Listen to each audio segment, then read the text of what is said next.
bills on time. Front doors painted in pastel rhyme. The smell of coffee drifts through air so kind. Kids on bikes and dogs that bark. Chalk our sons on the driveway park. Every corner's got a story spark. Welcome to the Comicsgate Suburbs, where the smiles bloom like flowers absurd. Come on in, yeah, leave your troubles unheard. Welcome to the Comicsgate Suburbs. Welcome to the Comicsgate Suburbs. Fence is white and hard to glow. The evening's hung with the golden show. Street lights winking like they know. Barbecue smoke in the lazy breeze. Laughter tangled in the willow trees. This place will put your soul at ease. We've got tales to spin and jokes to trade. Life's a page where memories are made. Oh, oh, oh, oh, welcome to the Comicsgate Suburbs, where the smiles bloom like flowers absurd. Come on in, yeah, leave your troubles unheard. Welcome to the Comicsgate Suburbs. Welcome to the Comicsgate Suburbs. Barbecue smoke in the lazy breeze. Laughter tangled in the willow trees. This place will put your soul at ease. We've got tales to spin and jokes to trade. Life's a page where memories are made. Ooh, ooh, ooh.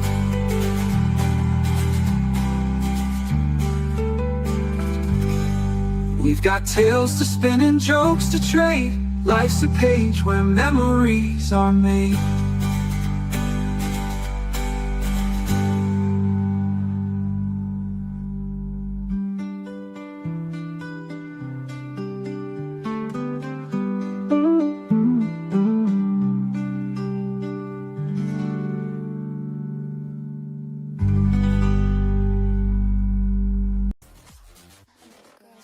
Okay, so here's the shop, by the way.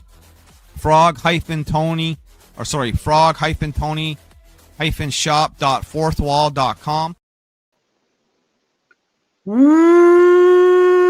What's up, meatbags? It's the often imitated, never duplicated Frog motherfucking Tony with the short intro because we got a lot of things to talk about. We got to talk about DC Comics, how they have been sold to Paramount. Netflix didn't get the deal. It's going over to Paramount. And of course, DC also has a brand new comics line. Guys, have you heard about DC Next Level? They're taking it to the next level. It's like they're Eric July. They're going to go to that next level. This, they had Absolute, but now this is a new one. This is a new one. And we got some other things. Keanu Reeves, his comic is getting a spinoff of his comic. We got a lot of other things to talk about. So let's jump into and see what some of these panelists have been up to. Artoy, what's up, buddy? Right now I'm wrestling with my cat, actually. Are you winning at least? No, because he's driving me nuts. On my microphone wires, so if I cut out for any reason, it's not my fault. But comic wise, I did not get anything really read this weekend. I'm kind of bummed about it. Nothing. They had like a perfect little section of time yesterday morning set aside for coffee and hopefully maybe even finishing off my Daredevil book. But like I kept getting interrupted, First it was my stepdad called and I talked to him for a while. Then my sister kept texting me, and I barely got anything read. And then I had to. Unfortunately, I don't have anything really to report. I'm bummed out. I do have another comic to start next, though. I got Civil War to start next. Ooh, interesting. Marvel Civil War. Civil War is So, decent. yeah, It's Ooh. I was in the mood for a team up, and I was like, ooh, I haven't read that. I've always wanted to read that, so I bought it. those comics are good. I don't know how DC does their big events, but I know how Marvel does it, and you're going to end up missing if you don't have the 7,000 different spin-off titles that go Tie-ins. with it. Yeah, all the tie-in Yeah. shit. You're like, it'll just be like, suddenly Spider-Man's missing an arm, and it'll be like, oh, you see Amazing Spider-Man 383. He's like, oh, well, you're just not going to tell me? Like, he's just, okay, just going to go with it, I guess, right? So, Right, They yeah. really want you to read everything else. Yep. Yeah, there's well, it's not even some that they DC want you. It's stuff like you that. have to. It's almost required because, like, from issue to issue, like all the different events that happen in between, right? Like the main points. Like you Yeah. can follow the story, but like all the like there'll be things that you just have to accept, right? You're, oh, now they're friends again. I guess I just have to like accept that and move on. Like they're not going to answer that question because that was in a spinoff. That was in a Sure. tie-in somewhere, right? Yeah, that was always like the big DC problem. Zero Like, Hour was like that. Like I remember reading that back in the day. Oh my god! Like I was reading like Green Lantern and Flash and stuff, so I had some of the tie-in stuff, but it tied into everything. I was like, dude, I can't buy all that shit. That was crazy. yeah. Then it, So yeah, I hate didn't when even they really did. think about. Real quick, what I hate was when you would have tie-ins in like issues that like they really had nothing to do with it. It'll be like an Infinity War tie-in, and it's just like one mention of Thanos, but then like the rest of the comics just like Power Pack doing normal shit. It's like that's not really a tie-in. Like you made me buy that. You just slapped the Infinity War tie-in on it, so I could just buy the comic knowing it was shit. Right. Damn. Not a J says 0 Hour was hell to pick up back in the day. Oh, it was rough, brother. Well, TJ, what have you been up to? I did a retrospective on an anime I already watched because I needed a break from all the trash. Okay. I watched Delicious in Dungeon. It still holds up. It's actually still good after watching everything else. I haven't finished it. I got through the first all the way up to. I'm trying to think of because it's not like a hard point, right? It was like that means I shouldn't spoil anything. Damn, I better not talk about it. oh, you can talk about it. It's fine. But I was saying I got up to where that like Catwoman joined their team. Oh, okay, yeah, perfect. The Japanese group. Yeah, I have a lot of words to say about that. Like fucking Japan. Hey, look, we got fantasy creatures too, guys. Look, we have our own Lord of the Rings. Look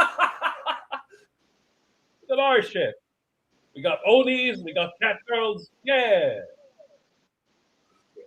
They kind of got from, Elder Scrolls having their version of Japan or Warhammer, and then they figured, yeah, let's make our version of that. Good shit overall. Japan, cut it out with the high school bullshit. Cut it out with the pervy weeb stuff. Just make fantasy, okay? Just make more stuff like this.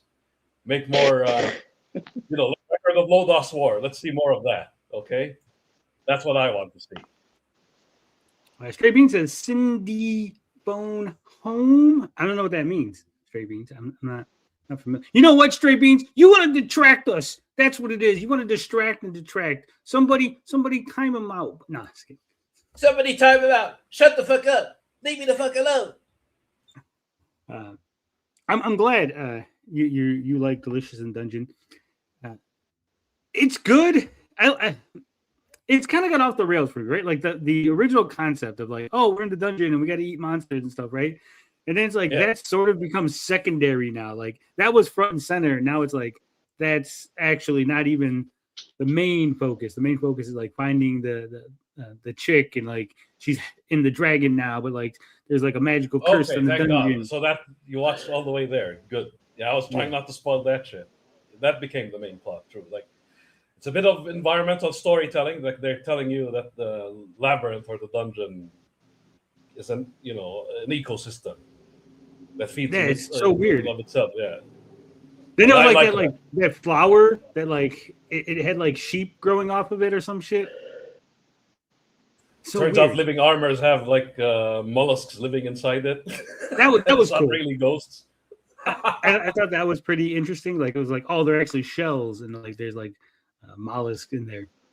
So it was pretty interesting for all that. But it taking a backseat and like just barely like mentioning it, like it wasn't really the focus.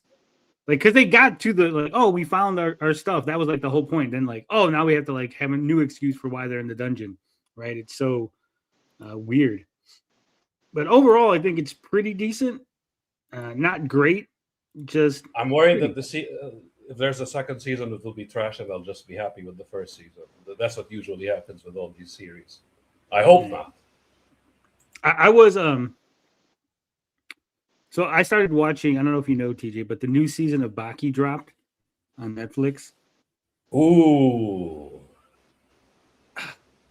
I watched the first 3 episodes. Right? There was no fucking action. There was, I don't even want to call them fights because like one fight was like Baki grabs a guy's head and shakes it, and that's the whole fight. It was like it's just 3 episodes of setup so far because like the whole season is about them resurrecting Musashi Miyamoto. Yep, Miyamoto Musashi. Yep. And so like they're going through like the first 3 episodes, like just setup. It's like, oh, it's so fucking boring. And how do you talk pickle though? That's the problem. Like I know there. I read a lot of the manga. I'm actually way further than where the series is at. Okay. But the problem is, I'm wondering how they will sell it properly to the, the general audience. You went from the Japanese audience. Yeah, it's gonna be a weird. Like no, everybody else. Yeah, like you literally went from a T-Rex looking caveman to some random ass historical samurai. Sorwin says, "I'm clueless Huge on this. downgrade. I don't watch manga very often." So Baki is a action manga about essentially the strongest fighter in the world, right? And he has a kid, and basically, he sent his kid away, so the mom would like raise him, and so that way he could eventually grow up to challenge the father. That's like the overall plot, and it just goes through like Baki going and fighting different people, and they're more and more like they have to up the stakes more and more and more and more, right? Like at one point, the bad guy, Yojiro, is like destroying tanks with his bare hands and shit. It's just absolutely ridiculous. But every fighting game ever made stole their plots from Baki. Every single one. Street Fighter, Tekken, all of them. So it's so ridiculous, right? But like TJ saying, like the last season they had a thawed out caveman, right? And he's like super strong because he was like fighting T-Rexes back in the day, right? And so you go, okay, that's something universal. Everyone can kind of understand a caveman, right? But like Musashi Miyamoto, he's like Japanese. Like it's like for us, we just go, oh, so he's a guy who like he fought with swords. He's a samurai. Like what would make him stronger than a caveman, right? Like we wouldn't accept, like we can't wrap our heads around that, right? It's like that's another instance where Japan is like they love bragging about themselves in these shows. Like the plot is supposed to be global scale, right? But they have to brag about Japan at some point. This is one of those instances. Challenge his father. Who does that remind you of? Yeah, but see, the difference is, Stray Beans, in Baki, they're fighting to see who's the strongest. In Cynthia's life, they were fighting because Cynthia didn't want to sit in the booster seat to go to the store, right? His dad's like, hey, you know they passed that new law that if you're under a certain height, yeah, the kid's got to be in the car seat. And he's like, I'm an adult, Dad. I don't need to be in a car seat anymore. I'm an adult. Leave me the fuck alone. Shut the fuck up. So that was what the fight was. He's considered the greatest swordsman of feudal Japan. Yeah, and that makes sense, right? But like the show is about fighting. So it's like swordsmanship, cool, but like they don't fight with swords. They fight with fists and stuff. So you go, how, like caveman, fist, right? Like they had boxers. They had Muhammad Ali Jr. on the show. To be fair, they did come up with Aikido and Judo just in case you lose your sword. You know, just in case you can do that. Yeah, I know, but still, like, he's not even like considered like for us, like again, like globally. True. He's not someone that you go, oh, like Lu Bu. Everyone knows like he's supposed to be the strongest guy in all of China, right? He's like a huge dude. It's Mongolian. Like you could wrap your head around that, right? Like even like the sumo guys and stuff that they have in different shows. Like I don't know if you've seen Now we're fucking talking about anime. You got me off on an anime. Yeah, let's go. What was it? Record of Ragnarok has like historical figures, and some of them are like actual fighters and stuff. So you can go, oh yeah, this guy was like a world champion sumo wrestler, right? This is a world champion karate guy. You could wrap your head around that, like, but this is a guy who did swordsmanship, and you're like, but what makes him stronger than like a caveman? Yeah. So, anyway, I'm glad you. To get back to it, I'm glad you're enjoying Delicious in Dungeon over. Sounds good. Me. I was rereading the Squadron Sinister 4-issue limited series from the Secret Wars, right? Again, I don't know why, but I fucking love the Squadron Supreme and all their like versions. Not all of it. I don't like the Supreme version, the like weird 90s or 2000 Max series or whatever it was. But like the normal Squadron Supreme, even when they're the Squadron Sinister, when they're bad guys. I like them so much better than the Justice League. I don't know what it is, but I'm reading this. Terrible. It's really good. There's almost like a whodunit in it, and if you pay attention, this is one of those comics where like you pay attention to like small details in the background, you can kind of figure out what's going on before the big reveal, right? But essentially, this takes place during the Secret Wars battle world, the one where Doctor Doom basically assembled all the universes. And Hyperion is like a baron. I guess they consider them like, so Doctor Doom is the ruler of all the world, but like each segment has its own baron. And he basically says, well, if you defeat a baron from another segment of Battle World, you could basically take over their segment, right? And so Hyperion's been going around taking over other segments of the Battle World and even defeating other versions of himself, right? But then one of the judges, so like in this battle world, they got like the Thors are considered like their security force that like enforce judgments on the world, like when there's like big major issues. And so one of them comes to visit Hyperion's thing, and he dies. He gets killed. And so like the whole thing is like, who killed him? Who's powerful enough to kill him? How did they kill him? If he doesn't figure it out, Hyperion will be responsible because it happened in his jurisdiction. And so it's like a whole thing. And then at the same time, there's another Baron that's trying to get like what the hell's that thing? The Star Brand. So they got the Star Brand, and they're like trying to like recruit people to stop Hyperion from taking over their universe. It's a huge mess, but it's fucking fantastic. And spoiler alert, Nighthawk is the bad guy. The overall. Oh shit! I won't spoil how he does it, but man, like the plans and the plots, like the plots within the plots and stuff. Like he's like Batman, but evil, right? So he's like I figured everything out. It's so good, so good. How do these comics have such good multiversal style stories, and the movies fuck them up so badly? Like it's right there, right? You would think that they could steal some of the ideas from these comics, but they don't. You would think so. What's up, Veruca Saki? Member for 19 months. I hate the fact that, man, I love the Squadron Supreme so much. I love their designs, their costumes, their characterizations, and it sucks that we're probably never going to see them on the big screen. I was shocked when they did that. They did that Marvel show, Avengers. Which one was it? That wasn't Avengers Assemble. Fuck, which one was it? It was the last one. Whatever the last Avengers cartoon. No, yeah, Avengers Assemble. Yeah, they did show up there. Yeah. Okay. The Disney one, right? Like, not the EMH. Yeah. It's Avengers. Because then they became like the villains of like that whole season. Like there was a whole overarching thing. That was so fucking good. It was so good. And I was like, oh man, they're finally like they're introducing these characters to a wider audience, right? I know they showed up in the Lego games and stuff. So I was like, oh man, like we might actually get to see them on the big screen, and we probably won't. Probably won't, because Marvel's too pussy. Disney's too pussy to pull the trigger and give us the real. Yeah, exactly. I bet you, because again, they're essentially the Justice League. They were made to be like, this is the Justice League, but evil, to fight the Avengers. And so, I doubt that they're going to do that, which sucks. It's terrible. I would have, though. If I was Marvel, I'd go ahead and just do it. Right?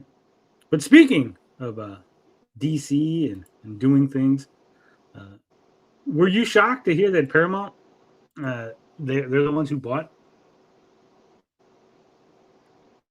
Shocked? No. No, Netflix never had a chance.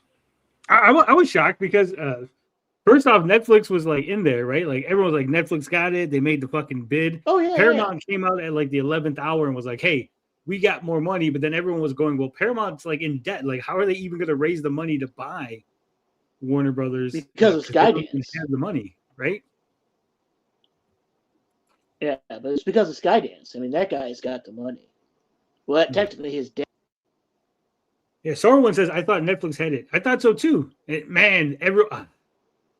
remember when like Paramount made the bid, and I was like, oh, I hope they get it to like really fuck with the Snyder Bros, right?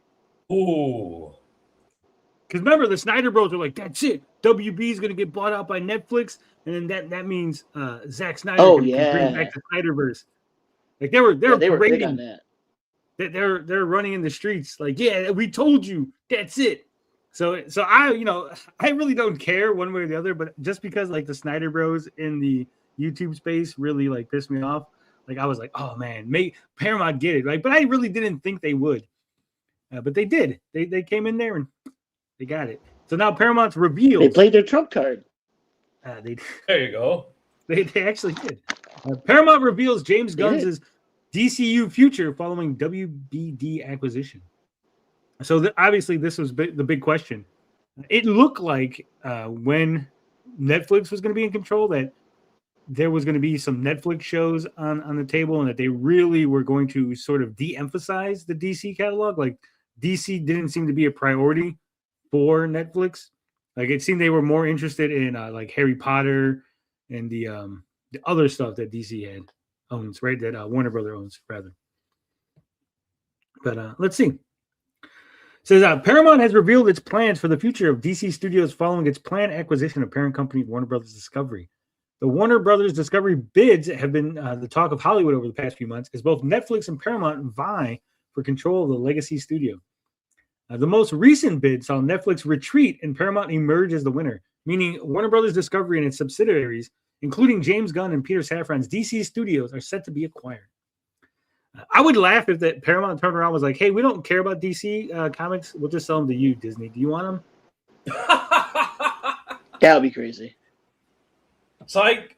Okay. There's one thing that's cool, though, that I was thinking about is that, skip this, and it looks like they're gonna, then Star Trek comics will then be back on DC. Ooh. I would assume. Oh. Because IDW has the contract now. But once that's up, I would just, it would make sense that DC would get that back because that's all profit for them. If you thought things were woke before, buckle your seats. The rewoking is upon us. You know them Mortal Kombat people, because I hover around that scene too.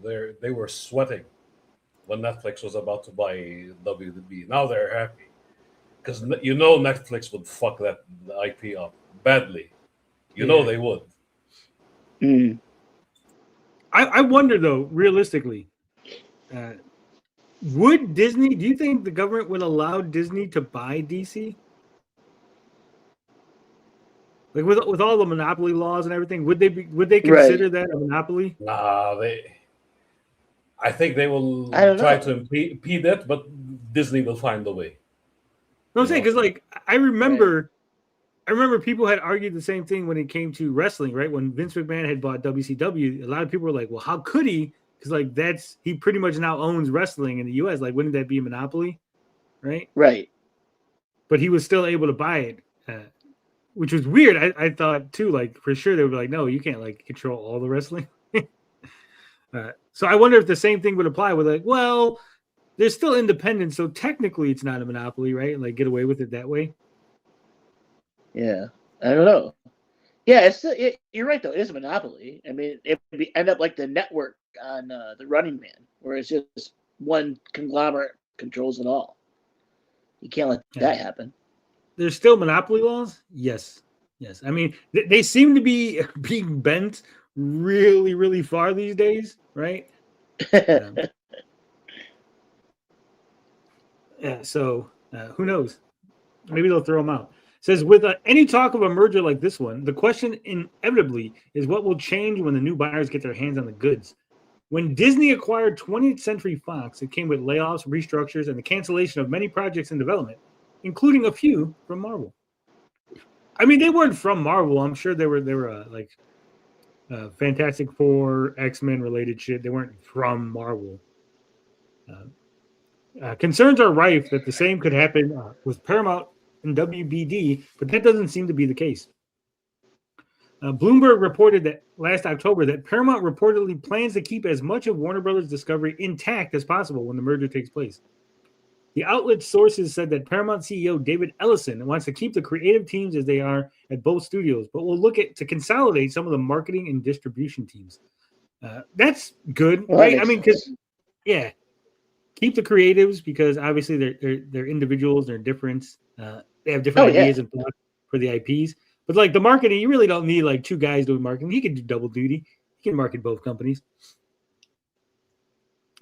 This essentially means that Paramount plans for both WBD and Paramount Pictures to continue to exist independently, at least as far as the creative goes. This is good news for subsidiaries like DC Studios, in particular for James Gunn and Peter Safran, who were only appointed as co-CEOs in 2022 and have only just begun their efforts to relaunch the DCU. Now, what if David Ellison's like, guys, the only reason I bought Warner Brothers is because I'm a really big Booster Gold fan, so I want you to make nothing but Booster Gold movies. Or like some other like obscure DC guy. Because like seriously, like if I had bought Disney, right? Like if I was in control, like you better believe like the Hulk would be everywhere, right? Like Spider-Man, who? Fuck Spider-Man. Let's make some Hulk movies, right? Yeah.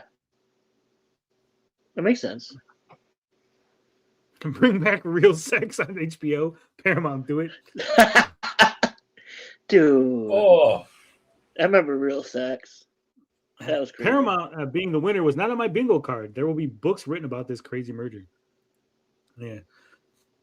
Jim Lee might get the axe, though. HBO will stay HBO for sure. It'll be interesting. But it's crazy how Marvel Studios was part of Paramount before. And now DC is part of Paramount. I will say, as far as Real Sex goes, I remember seeing it, right? Like being advertised, like, oh, Real Sex on HBO. Like, oh man, you'd stay up late, you'd sneak. Because I had cable in my room, right? I don't know about the rest of y'all, but we had cable in all the rooms, right? And so one TV in the entire house. And I was on the second floor. My room and my brother's room were on the second floor, and my parents' room were on the first floor. So we could pretty much watch whatever we wanted, right?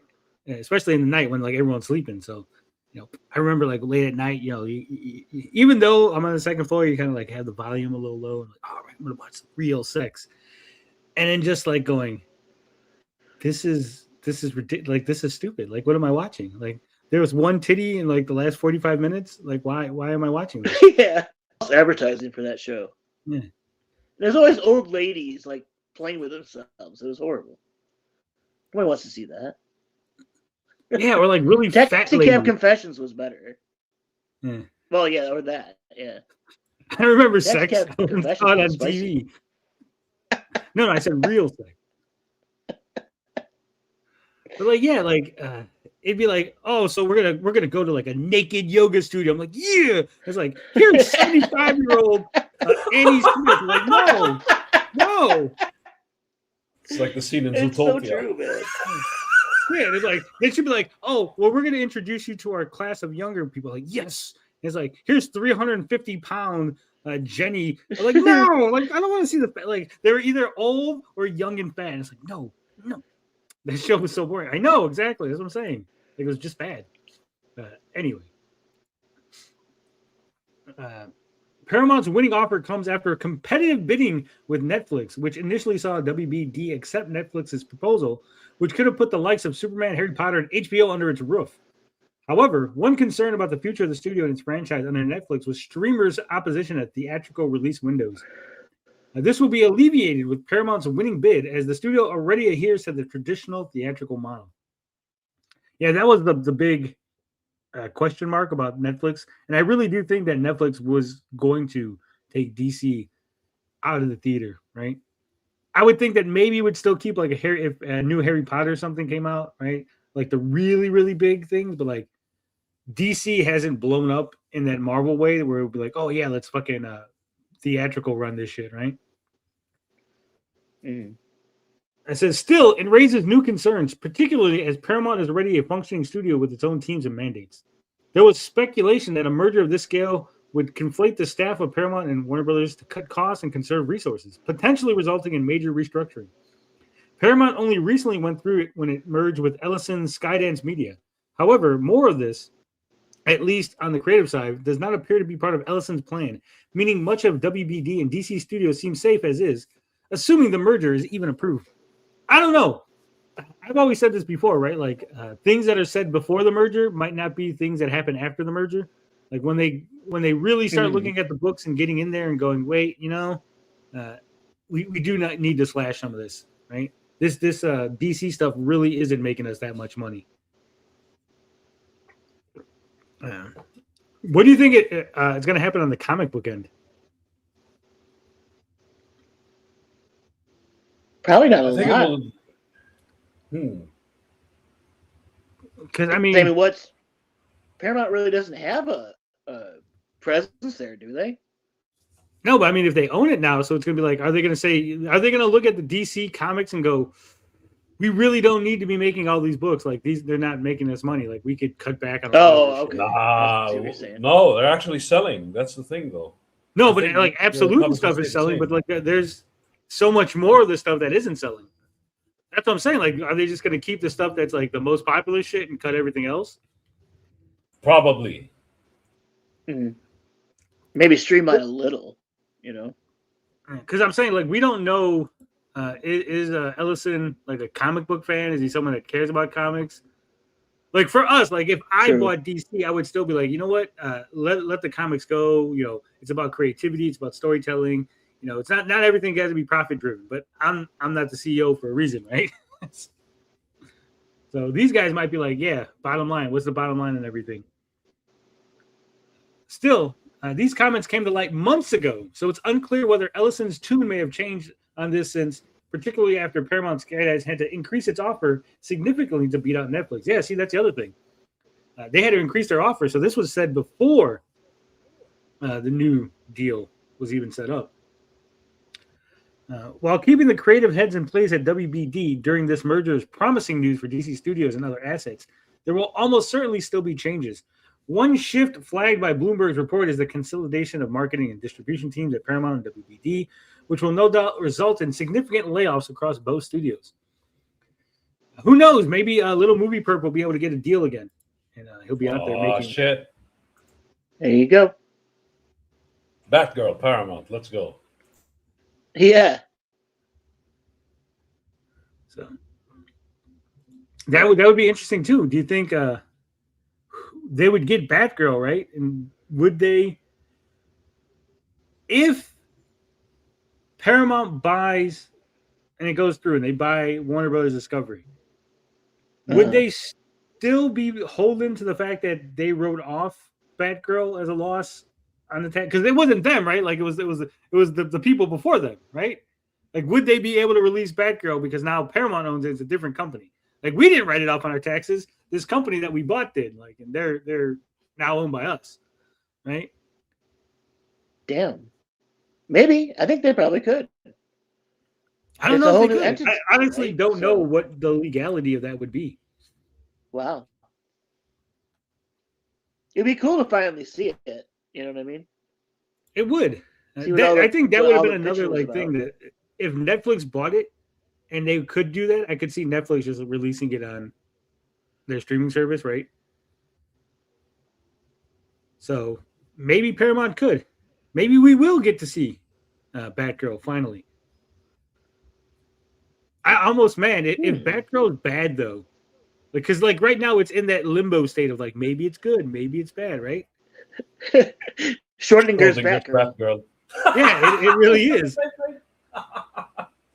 And like I know like little movie perps like oh man, release the Batgirl, but like he always has that hope of like it being good. But, like imagine they release it and it's just terrible. You're just like, damn, dude, this is what you've been championing for the last like 3 years. Or you like, Yeah, imagine it was good, but there was so much studio meddling that it ended up looking like trash.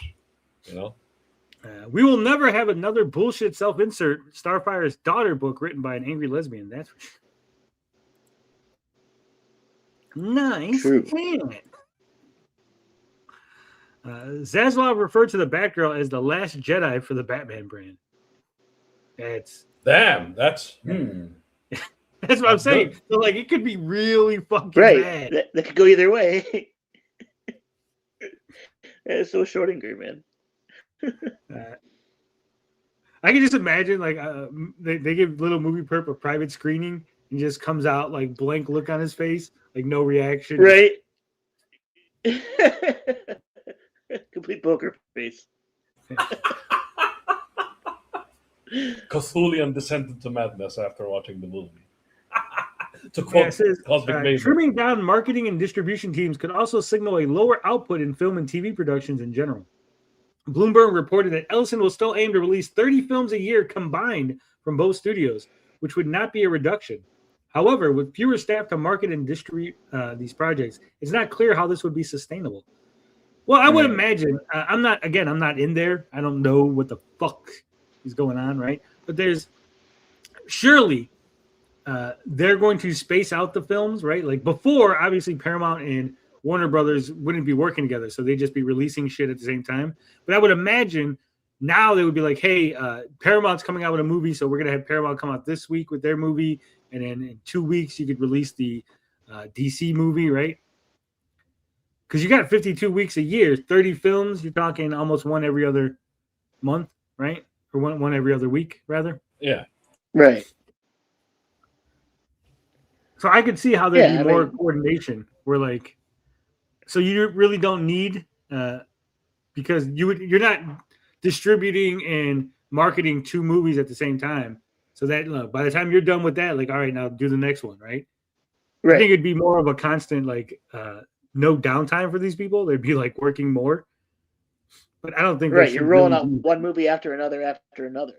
You know, Yeah. one press junket after another. Yeah. The people that are buying all the media companies are the people that invented woke. Sorry, but we shouldn't be celebrating this. I'm not celebrating. I'm just talking about it. I'm just there's saying nothing Netflix is I can't stop it worse. from happening, right? Yeah. I'm just discussing it. And as somebody who's a Marvel fan, I hope DC goes woke. I hope they go super woke. Destroy Bruh. it. Now, actually, you know what? Here's the sad reality, right? People aren't gonna like when I say this, okay? They're not gonna like this. I have these opinions that are very contentious, right? And I think this is one of them.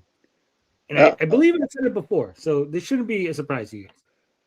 But as somebody who's about to release an independent comic book that is going to compete with the mainstream, I hope they go woke.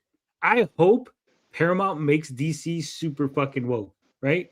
Because again, one of the things that's going to help the independent movement is shitty mainstream, right? If the mainstream is good, then no one's gonna want to like. There's no reason to go to the alternative, right? Like it's like if your wife is a supermodel, she's hot, her pussy's tight, and she's always giving you sex, you're not gonna cheat on her. But if she's like frigid, like lost, gained a bunch of weight, and she's like nagging you all the time, like you're more likely to go like try to get a side piece, right? Oh God. The same is happening with video games. You know, these are really the best games, the best years for video games because AAA sucks, and I want it to stay sucking.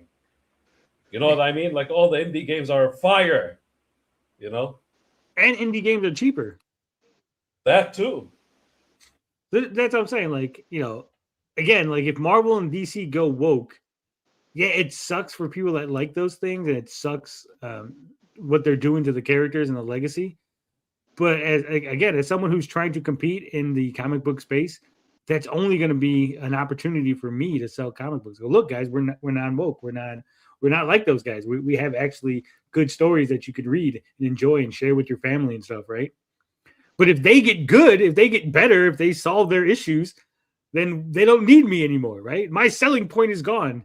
Now I have to compete on like a price level. Like right now, I can go, hey, our comics like $25, but it's not woke and it's independent and it's fucking awesome. And they go, yeah, well, I'll pay the extra for the non-woke shit. But if they go, hey, he's also non-woke and it's like mainstream and it's like $5 for an issue, right? You're like, oh yeah. And they go, oh, and those come out like every month. Like, well, yeah, that's true. But also like buy mine because it's good. So I don't know if it'll be a selling point. That's why I'm glad. Am I wrong? So far, our second selling point is also that our stuff looks like a Saturday morning cartoon. Yeah. None of you ninjas. It's Chuck Dixon. What's up, RNG? From what I've heard, the Paramount guys are actually Trump supporters and anti-SJW crap. But I don't know enough about Hollywood to know anything for sure. Damn. We'll see. We'll see how it goes. But like I said, at the end of the day, our comic is going to be awesome. It's coming out later this year. I'm so excited. It says one thing fans won't have to worry about is the distribution of DC Studio films, where Netflix may have ushered in a faster streaming pipeline. Ellison has often been vocal about supporting theatrical distribution. So it stands to reason that future DC films like Man of Tomorrow will have spots on the big screen for the foreseeable future. Are they really going with Supergirl, Woman of Tomorrow, and then Superman, Man of Tomorrow? What's less certain? I don't know. What's less certain is the DCU's streaming future, as it's unclear how Paramount plans to handle its newly acquired asset of HBO Max. The studio already has its own streaming service, Paramount Plus, but insiders reported that Ellison plans to roll them into a single service. This could affect where fans watch their DCU content, but with the creative teams intact, it shouldn't affect overall quality. I don't think it should affect where they're watching. If they roll them in together, I would imagine they would go, okay, if you have HBO Max, we'll give you 1 month of whatever this is. Like, we'll just roll you into this new system, right? Yeah. I hope they use HBO Max's user interface. Sucks. Yeah. It'll be Paramount Plus Max. Right. Paramount Max Plus. Paramount Max Plus. There you go. Yeah. So I don't know if this is a good thing or a bad thing for you DC fans. I think it's better than Netflix, in my opinion. I think so too. 100%. Way better than Netflix. Anything else that needs to be said about this? Not that I can think of. We could have had an Adi Shankar produced DC. Oh, that would Damn. You don't want that. Who? You thought Snyder was bad. You definitely do not want an Adi Shankar produced DC anything. But you know what you do want? You want Bronze Star 2 by Mike Barron and Pat Broderick. Guys, it's raised $30,000 right now. It's got 462 backers. If you like Westerns, if you like the first Bronze Star, or if you just want to get caught up on it, right here. It's got 1 day left, guys. One more day. It ends tomorrow. Oh, shit. So if you're going to jump in on it, now's the chance. You got $10 is the Bronze Star 2 digital edition. $25 for the cover A. $25 for the cover B. Cover B is good, but I don't know, man. I think cover A stands out more with the monster on it. Yeah. Cover C, though, I think is the best. Let me see if they got it right there. So cover A with the Wendigo. Cover B with just the sheriff. It's good. but I don't know if it's cover material. It's just right him here. standing there. Yeah. You got the sea serpent, you got the horse trying to flee. You got The guy composition kinda- is nice too. See the way the serpent is like coiling around the cover. So I like Yeah, cover that's C. pretty cool. So if you're into weird westerns, right here. Right here. If you get them up to 35,000, all physical tier backers will receive a beautiful bookmark to accompany your books. So look at that. He's almost there. He just needs $5,000 more dollars. Now, I don't ask for a lot, but can you guys get him $5,000 more dollars?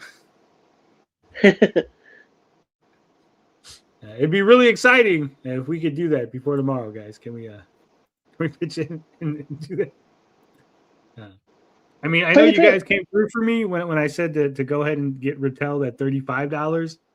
So, So HBO, I believe, stays its own thing. Yeah, probably. So let's watch the trailer and enjoy some Bronze Star action. In the lawless, unforgiving Old West, one man tried to bury his past, only to discover that some nightmares never stay buried. Newly appointed Sheriff Harley Brogdon thought he'd left trouble behind until ancient terrors from Native America. Who's doing the voiceover on that? Anyone know? No clue. Because it almost sounds like, what the hell's his name? He was in Ghost Rider. He played the original Ghost Rider. Fuck. George, who's the guy? Who's the old guy from Ghost Rider? That's the original Ghost Rider. The cowboy. Sam Elliott? Sam Elliott, yeah. Sam Got like Elliott, Sam yes. Elliott sound to it. American legend clawed their way out of the cold earth. Bronze Star 2 is the thrilling continuation of the critically acclaimed Weird Western series by Doesn't it sound like a little Sam Elliott? Yeah, it does, sounds like yeah. the original General Ross. Yeah. Bruce Stern. No, not Bruce Stern. That's what I'm saying. Like, I would be shocked if they're like, yeah, we fucking paid Sam to fucking read. He was Carter Slade through the first Ghost Rider movie, the Nicolas Cage one. There's no mention of who that is. I wonder if they used AI to AI Sam Elliott's voice because he's a cowboy guy, right? Perfect. Oh, yeah. Great big time. idea. Yeah. Eisner Award-winning writer Mike Barron and legendary artist Pat Broderick, co-creator of AI, you Creature can tell from the Commandos. cadence. Return to Cobb's Gap, where every bullet fired is a deadly gamble, and every shadow may conceal an unimaginable horror. The legend rides again, deeper into darkness, into a series of hellish nightmares that will haunt you long after the final page. 2 chilling journeys into the heart of the Weird West await you in Bronze Star 2. Pre-order the pulse-pounding sequel now at fundmycomic.com. Yeah. Let's go to Fund My Comic. Badass. I mean, this almost looks like it should have been a cover, but man, it's not. True. Yeah, it's all right. You don't like Pat Broderick's work? The composition could have been better. What about this shot? Look at that. Look at the Wendigo. That's not bad. But where's this? Where's the space for the logo? Well, that's just a It's on the shot. cover. I think Yeah, that's this just is the. It's not a It's in the cover. comic. Yeah. Well, as a cover, wouldn't make it. Well, I'm not saying it's a cover. I just said wasn't it a good shot? That's all I'm I said. saying it. I'm saying as a cover, wouldn't make it. Nah, I don't think so. As a button, it wouldn't make it either. So what's going on, George? What brings you to this neck of the woods? I know. Last week I premiered the Barbarian Martian. This week I'm here to tell you guys it's available for purchase. Oh, I thought you were gonna be like, I got bad news. We got sued by the state of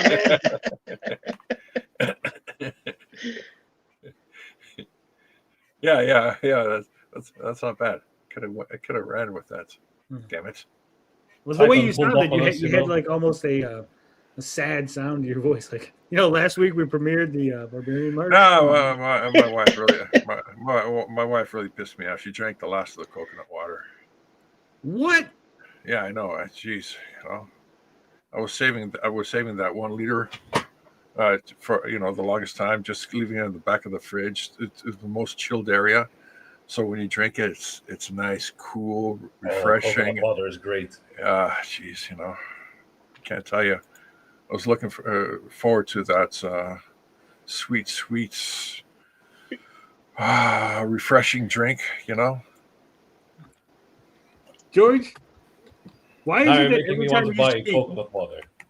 hold on, George, for some reason, every time you speak, it feels like you're setting up a punchline for a joke. Like you're like, my wife took the last of the coconut water. I'm like, okay, where are we going with this, George? What's the punchline? There's none. What's so funny about coconut water? It's got the most natural electrolytes ever. Nothing's funny, but like I said, every time you speak, it feels like it's like talking to a comedian. And he's like, oh, he's gonna say something funny. He's gonna say something. It never happens. Yeah, but what's so funny about coconut water? I don't know. But we can go get the Black Diamond Effect, Barbarian Martian #1, black and white edition. Look at that. Look at that. Beautiful. Got Joe King on it. So Barbarian Martian is a sequel to Joe King. Oh, Yeah. it's part of the universe. Yeah. Every book I put out, it's the Black Diamond Effect, and then the subtitle in this case is Barbarian Martian. I love George's the description. In the aftermath of Robert E. Howard's public domain tale Red Nails, like he's making sure, guys, this is public domain. It's in the description. It says it right there. That's how you do it. Oh no! Please continue. A battle-hardened Cimmerian swordsman finds himself torn from the ruins of a dying city and cast across unimaginable distance. Awakening beneath alien skies, he walks a world of ochre deserts, ruined sea-bottom cities, towering warriors, and strange codes of honor unlike any he has known. Steel and instinct remain his only guides as he navigates rival tribes, decadent courts, and creatures born of a world long past its prime. Barbarian Martian is an independent work of sword and planet fiction. What the hell is sword and planet fiction, George? Well, everybody keeps talking about sword and sorcery, all that stuff. So I'm trying to come up with a new shtick. My mind immediately was going to Nice. sword and sandals, and then you threw planet in there, and I just like Hey, throw a curveball. Yeah. Swerve, bro. Drawing exclusively from public domain sources. It is not affiliated with or endorsed by any current right holders associated with the characters or settings. Nice. That's how you do it.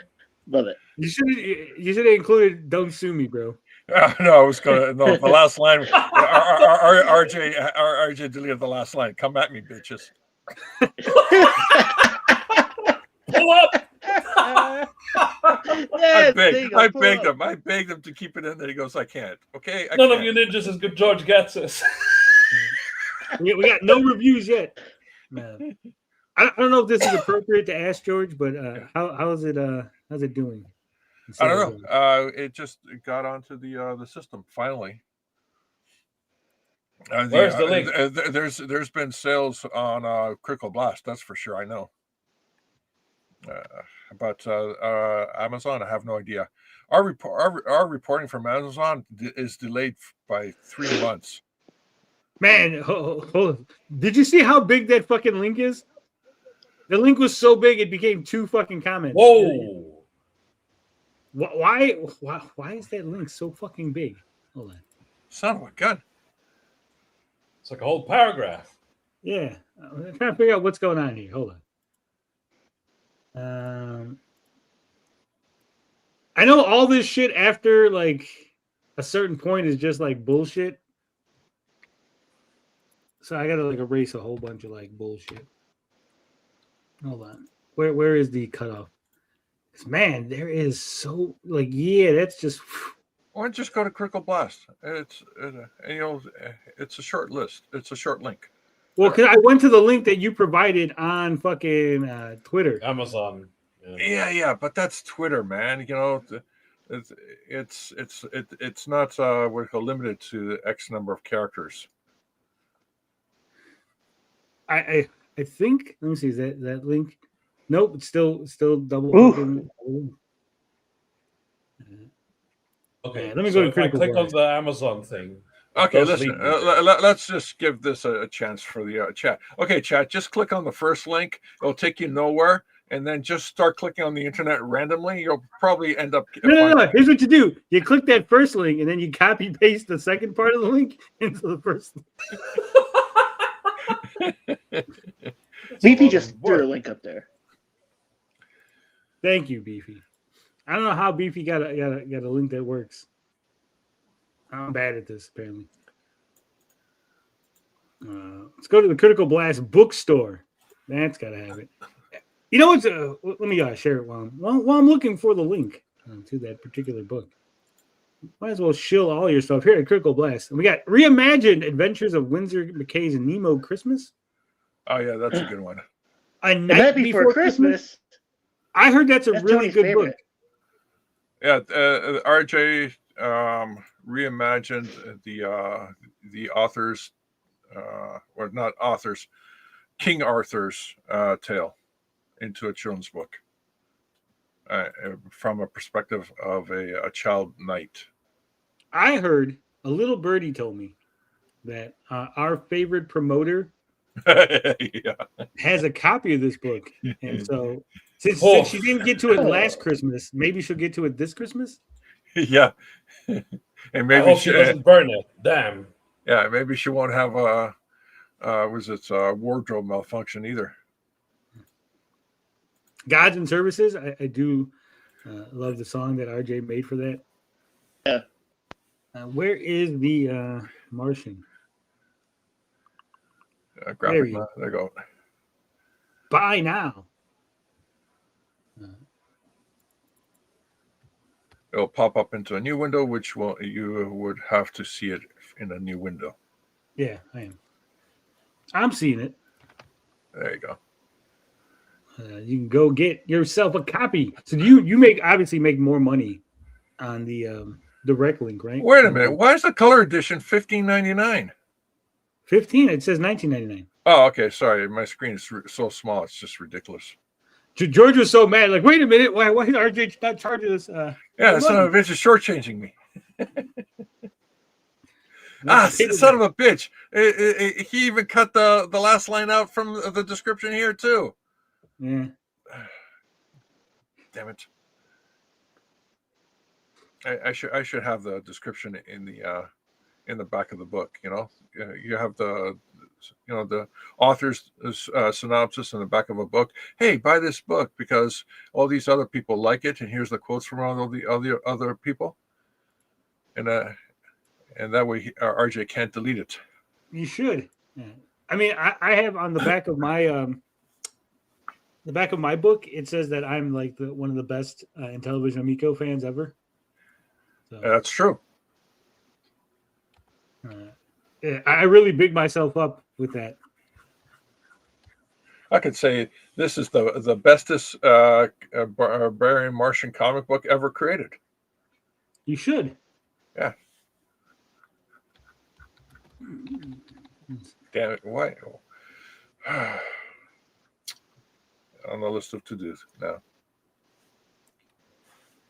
You know what's funny though? Robert E. Howard actually set the precedent for multiversal stories in his stuff too.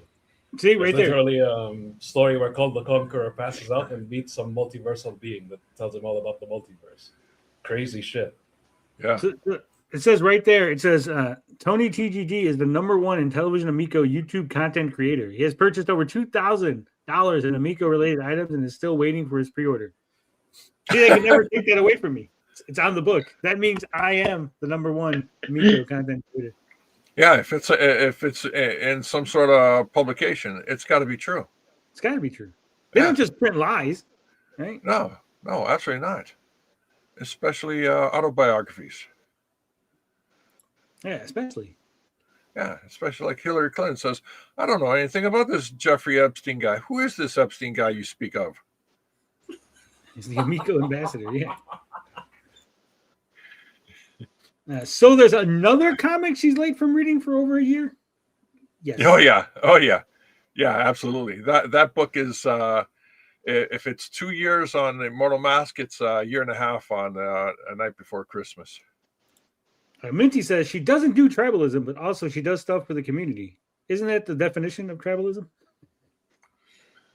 Yeah. Yeah. Yeah, pretty much. Yeah. I mean, that's the thing. People will be like, "We don't do tribalism." They go, "Oh, so you promote Eric July?" They go, "No, because he's against Comicsgate." So clearly, you do tribalism. The tribe in Comicsgate, right? Like, yeah. As soon as you pick a side, yeah. Boom. Beefy says, "Send it to me, and I will maybe read it sometime." He reviews books. Yeah. Beefy reviews books good, and he does toy reviews, and he's opening up card packs. Nice. He's the most underappreciated guy on YouTube right now. Almost finished the second book. Second book is this book is which is 40 pages in it. The second book will be 80 pages. None of the books will be consistent in terms of the number of pages. But when you said I almost finished the second book, this book is 40 pages. My mind went, why would you call your book "This book is 40 pages"? Well, this book right here, issue 1. I know, but the way you said it, George, you go, I almost finished the second book. This book is 40 pages. I go, why did George name the second book "This book is 40 pages"? Yes. I should have organized my thoughts instead of just throwing them out there. I did a review of the Immortal Mask. That you did, Vince. Yes, you did, and it was expertly done, especially the part about the word balloons and how easily they flowed. You're the only one who actually picked up on it in not only in a clever manner, but also in a technical manner, and that actually impressed the heck out of me. The positioning of those word balloons was a science unto itself in the Immortal Mask. Yeah, I'm not a word balloony guy. 56K when he says, "I'm intrigued. Why is this book 40 pages?" George is a genius. Well, the barbarian part of the story is it's simple, but the next part of the story, the next character that falls in place into this ongoing story, well, that character, there's a lot going on with that character, and I have a lot to catch up on and to bring that character to the same place that the barbarian ended up on. So it's going to take a lot more than 40 pages to get the second character to the same place where the barbarian ended up. Yeah, it's gonna be an epic ride here. George, were they trying to flip your Joe King versus comic book layouts on eBay already? Joe King versus comic book layouts? Really? It's on eBay? No way. All right, cool. Wait a minute. Is this used? I assume it says Grand Eagle Retail, US $50.40 is what they were going. 3 available, brand new. Oh, this is great. I'm gonna have to look into the sales. Actually, if you bought it from Amazon, we wouldn't know. But if you bought it from Critical Glass website, no, we wouldn't know either. Oh well.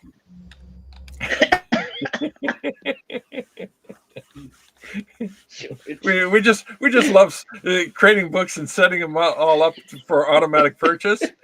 We just don't know, the sales. All we know is numbers come in,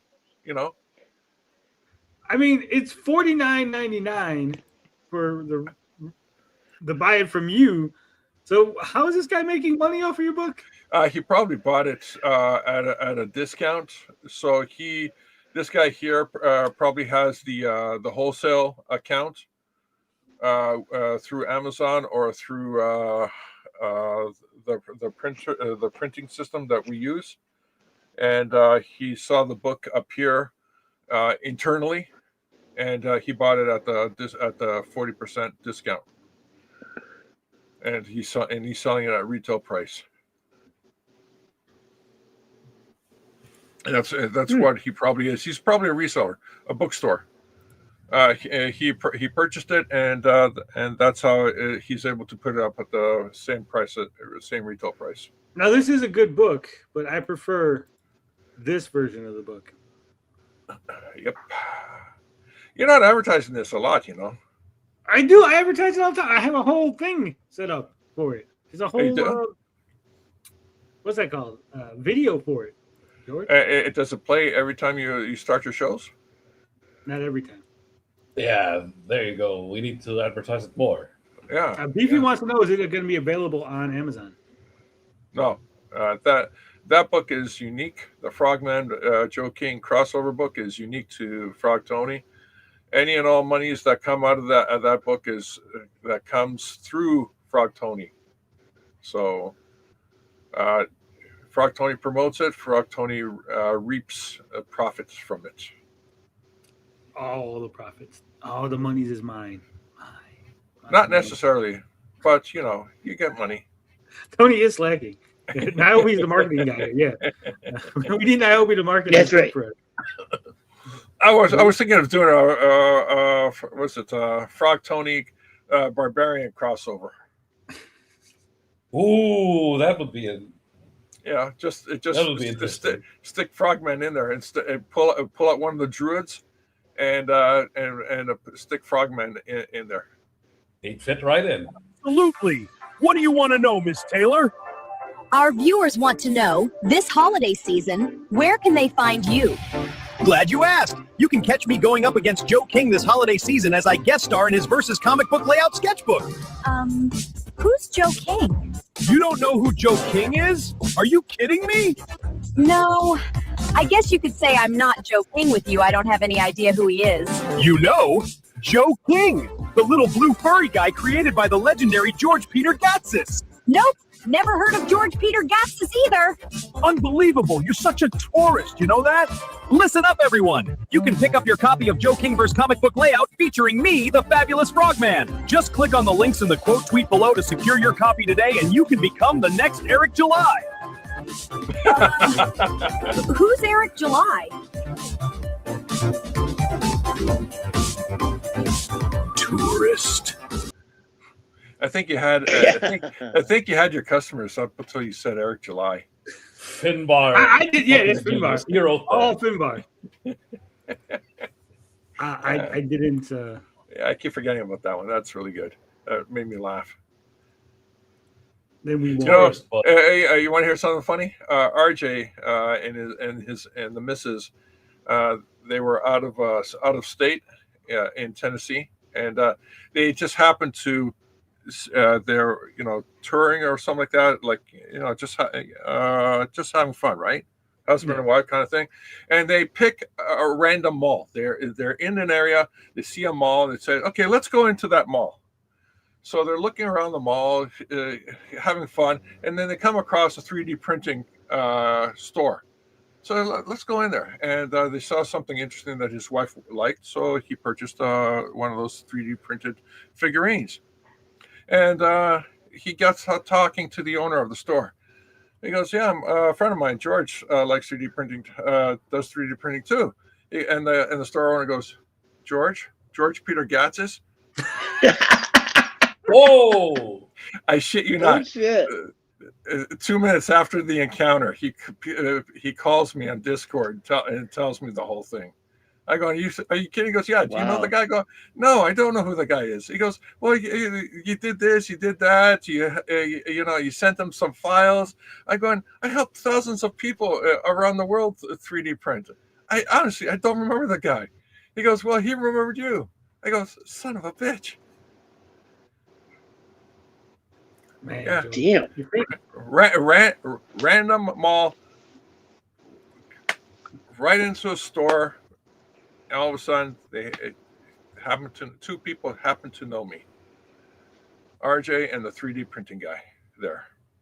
All I know is I like your story. I believe your story. But if someone had came in, like if I was just standing around and someone came in like, yeah, my buddy George likes to 3D print, my mind wouldn't go, wait a minute, are you talking about George Peter Gassis? I'd just be like, oh, cool, your buddy. I also have a buddy named George.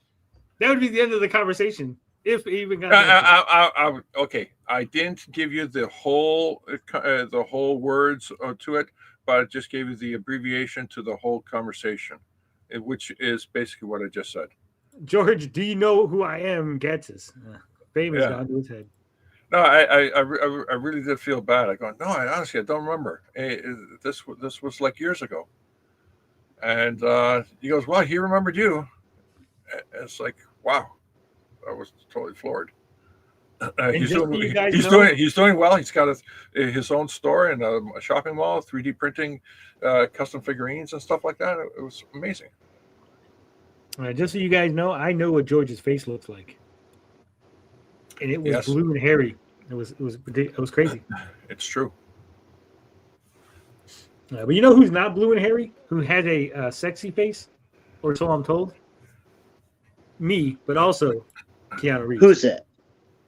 And Keanu Reeves' thrilling comic epic returns bigger than ever in 2026. So we got some competition, guys, when it comes to independent comics. I guess this is what Eric July was complaining about, those one-offs by those famous celebrities. Wait, he's complaining about this? Yeah, that was like... Eric July is complaining that another Canadian is making it big in comic books? No, he was complaining that celebrities and people were doing like one-offs. Yeah, well, Todd McFarlane's Canadian and he's doing well. Keanu Reeves Canadian, he's doing well. I'm not talking about Canadians, George. Celebrities.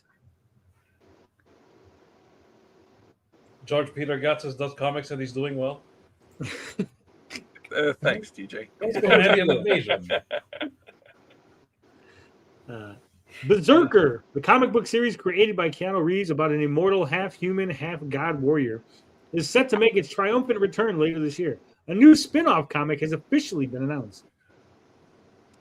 IGN reports that Reeves has reunited with author China Mielville for BRZRKR Light Draws Breath, #1. The latest in the franchise's several spin-offs. Light Draws Breath is set earlier in the Immortal Warrior's lifetime than the main series. Taking a look at his battles through the Bronze Age, the issue explores what happens when B temporarily dies and part of his protoplasmic body is harvested by rogue scientists. During the Bronze Age? He's been around for a long time. Yeah, but they said this is gonna take a look at his battles through the Bronze Age, but also rogue scientists. And I go, there was like scientists during the Bronze Age. Well, yeah, the druids and whatnot. No. Like alchemists and stuff. Yeah, alchemists. That's it. Yeah, but I wouldn't call it alchemist a scientist. Well, you know what? These guys are not professionals, are they? Okay, they're just making shit up. Okay, you know. Okay. The resulting creation will have to learn who it is and what its place in the world is meant to be. So it sounds like this is a comic where like the guy dies and then scientists use like his goop to make a new guy. Baki Hanma. It's like how they brought back Musashi. It's the same story. Look, he's fighting T-Rexes. No, that's the goo that before he forms into a human.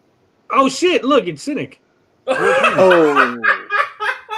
I didn't know he was in this comic. It's more art. I don't know if I'm liking this art. Read Keanu's comic before. It's gonna look good in color. You know? Yeah, I think this that looks good. I like that shot.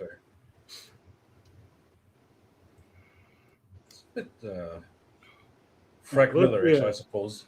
It says fans of Reeves are likely to be pleased that a new BRZRKR spinoff is on the way, even if they haven't read the main comics yet. Why that's the thing, eh? The BRZRKR spinoff is really not up to par compared to Berserk. They already did a spinoff. But why would so it says fans would be pleased to know that he's having a spinoff, even if they haven't read the main comic. Why would they be pleased? Why would they care? Why would they volunteer that a bit of information? Is because they know it's bullshit. It's like hey, here's a pineapple pizza. We know you're going to be pleased because we took the pineapple off the pizza. No, George, hold on. Someone from the chat said the magic word. Said, be professional, Tony. You little. I have to be professional. I didn't know that was a code word. That's pretty good. Yeah, it's like Pee-wee's Playhouse. Hey, you know what the code word was for Trump to launch the attack on Iran? No. McDonald's. Really? Yeah, during the speech, the State of the Union speech, he executed the code word. Is that how it works? I know that. Because a year ago, one of Donald Trump's True Social videos was pretty crazy. They had bombers and all that stuff, and in one few frames there was a voice saying the code word is McDonald's. I know that when Liam Gray looks to the left, that's a code word for Liam's left side of his brain activates, and then he starts lying. Oh, really? I found that out recently.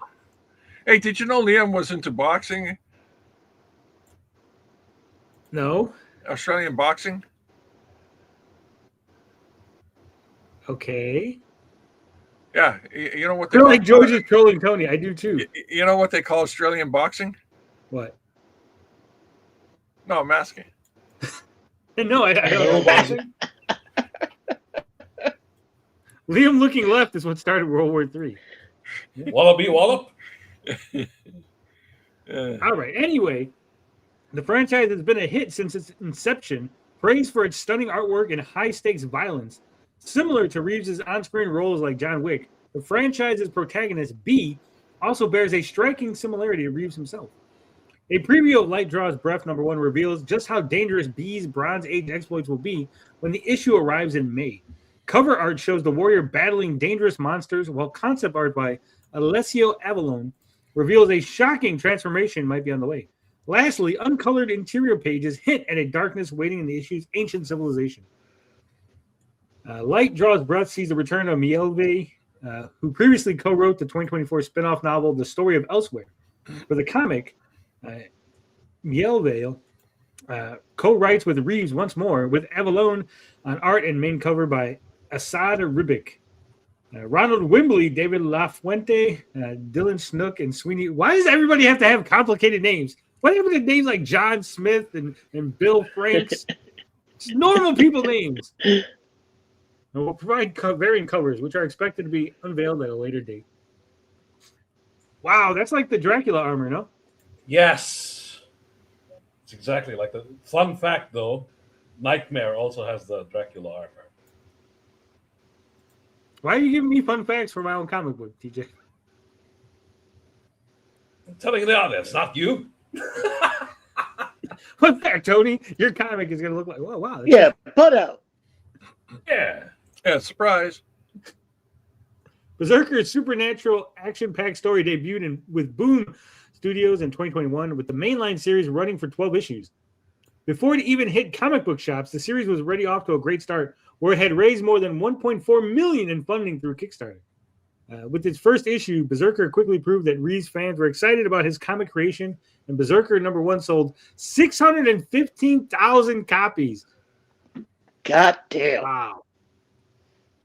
That's crazy. Making it the top-selling single issue since Star Wars #1 in 2015. I was waiting for them to say the top-selling single issue since Joe King versus Jawheads. I don't talk about sales figures. Over the years, BRZRKR has been collected in 3 volumes, as well as a special deluxe edition omnibus, which collects all 12 issues. Several spin-off comics have followed, with Reeves returning to co-write them, including 2024's Bloodlines, The Lost Book of B, and A Face Full of Bullets.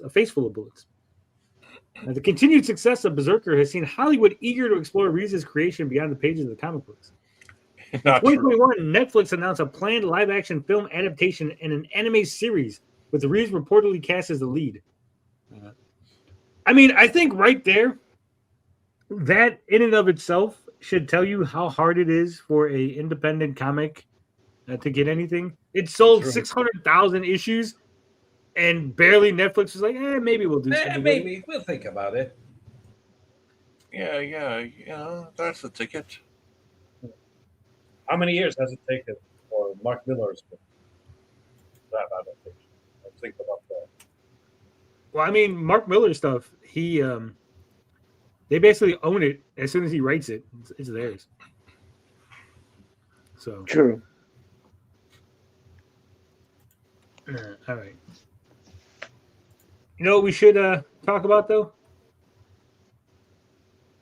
What's that? Subscribe Hero. Forget subscribing to Netflix. Subscribe to this hero of our good friend Zombie Boy. Oh shit. It says Easter, a boy conditioned to be a mindless killer escapes imprisonment on Mars and returns to Earth. Our story begins on Mars, where a couple of scavengers discover an infant amongst the debris. Overjoyed to see new life, they named him Easter. However, raising a baby is no easy task, especially on the hellish wastelands of Mars. Their goal is to survive, but the environment isn't the only thing trying to kill them.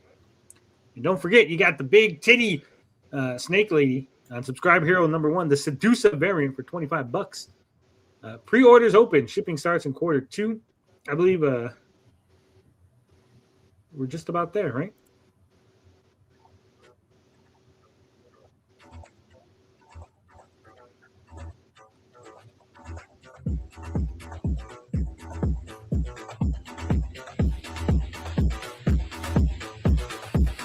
I feel like I'm at a disco.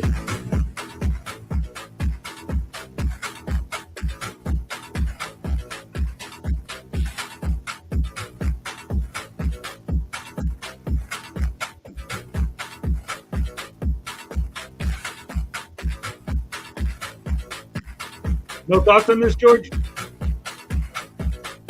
Sorry, what? I didn't hear you over the beat. You said no thoughts on this great comic? No, just busy dancing.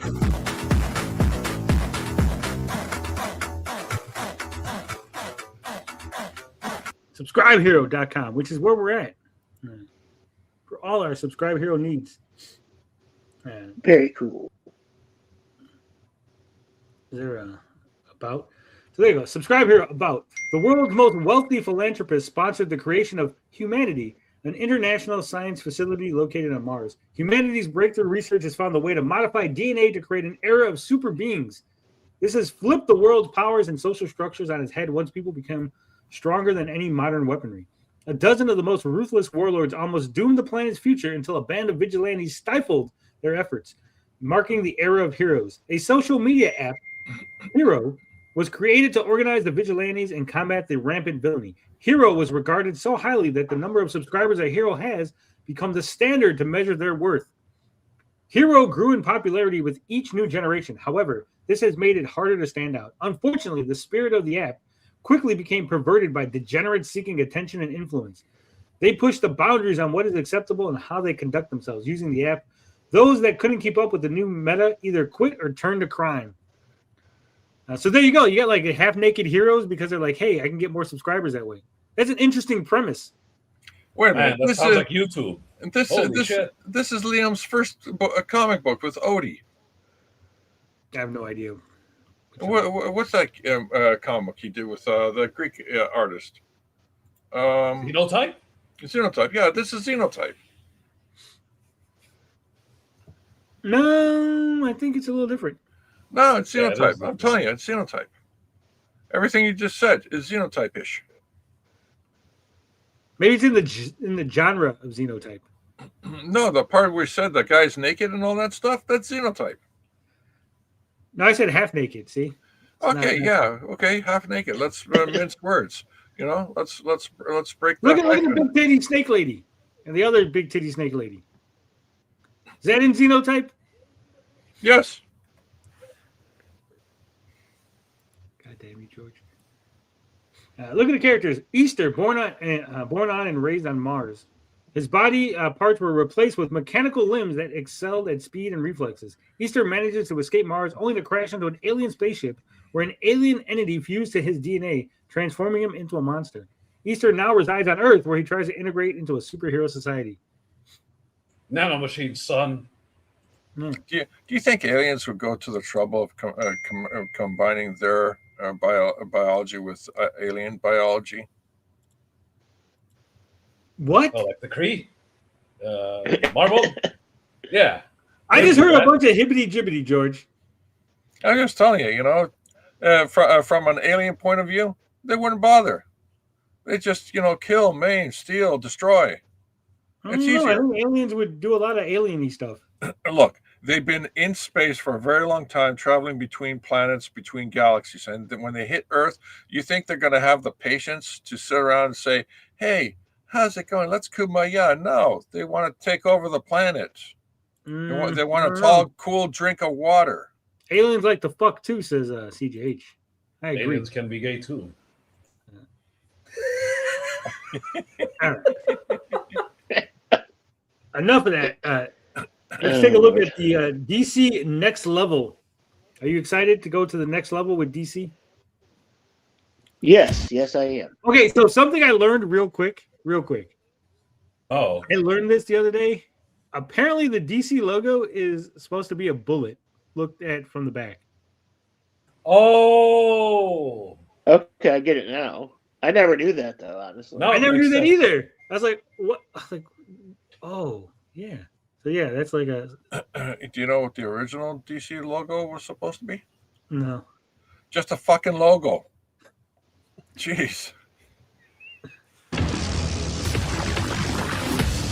The universe changed with DCKO.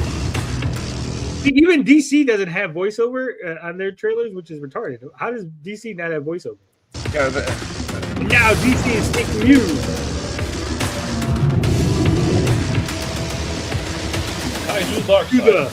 the next level. DC has just leveled up. New visionary story. Lobo! Starring fan favorite characters. Are the best creators in comics. George, you're working for them? No. They're saying the best creators in comics. I'm the bestest. Okay.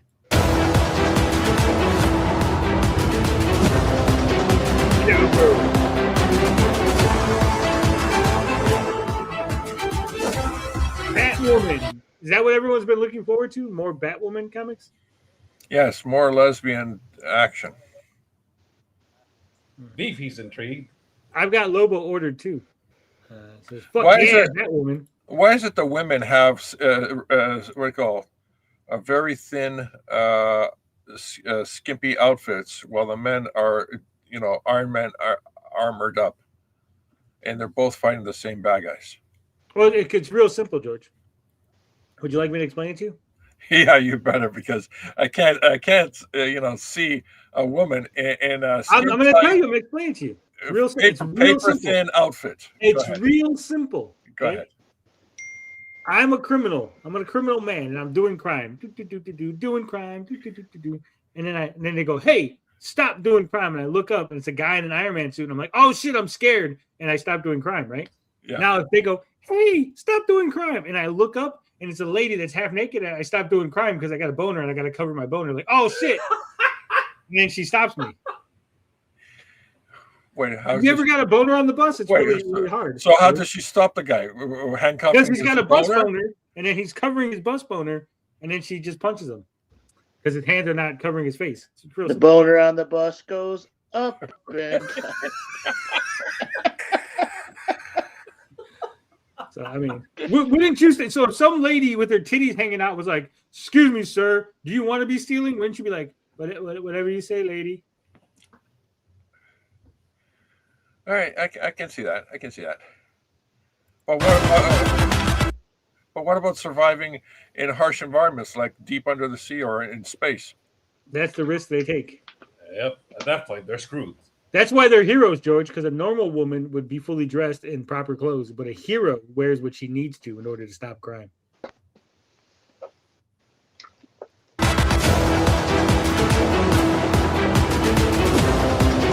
Deathstroke in a comic.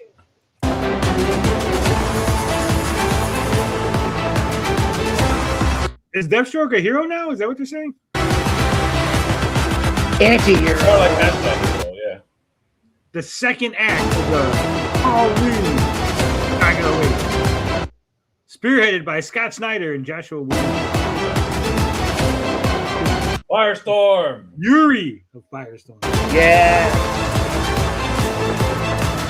Anna. Barbara Gordon. Bam. Great job. Oh shit. I thought her legs didn't work. Did they fix her legs? They fixed her legs. Yeah, Mephisto fixed them. Mephisto's Marvel. That's what you like to think. Rucka Detective Comics, where it was at Batwoman was the shit.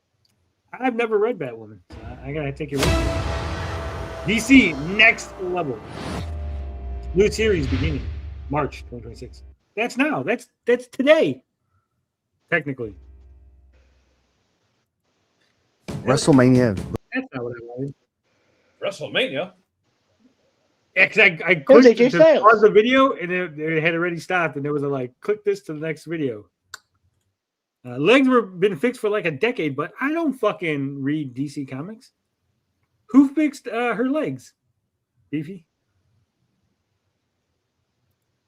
Whoever fixed Barbara Gordon's legs needs to call up Cynthia, because I hear he needs to have his leg fixed. You know, speaking of Baki Hanma, you had what's his name, Jack Hanma. The way he fixed his legs. Let's do that. He's like 8 foot tall now. He actually in the new series he goes and gets more surgery. Yes. And now we'll get this. See how Baki and Yujiro have a demon back? Now he has an angel back. She got her legs fixed by fucking Bruce and doctors? Yes. That's all it took. You'd think they'd fix them way before, but you know. I'm just wondering why she had to fuck the doctors and Bruce. They dipped her into the Lazarus pit. Bruce is like, I could fix your legs. He Weinsteined her. He's like, so Barbara, would you like new legs? She's like, oh, Bruce, I would love new legs. Well, bitch, get naked. Magic legs. He's like, I'm going to need you to put this Catwoman costume on. She's like, what? Trust me.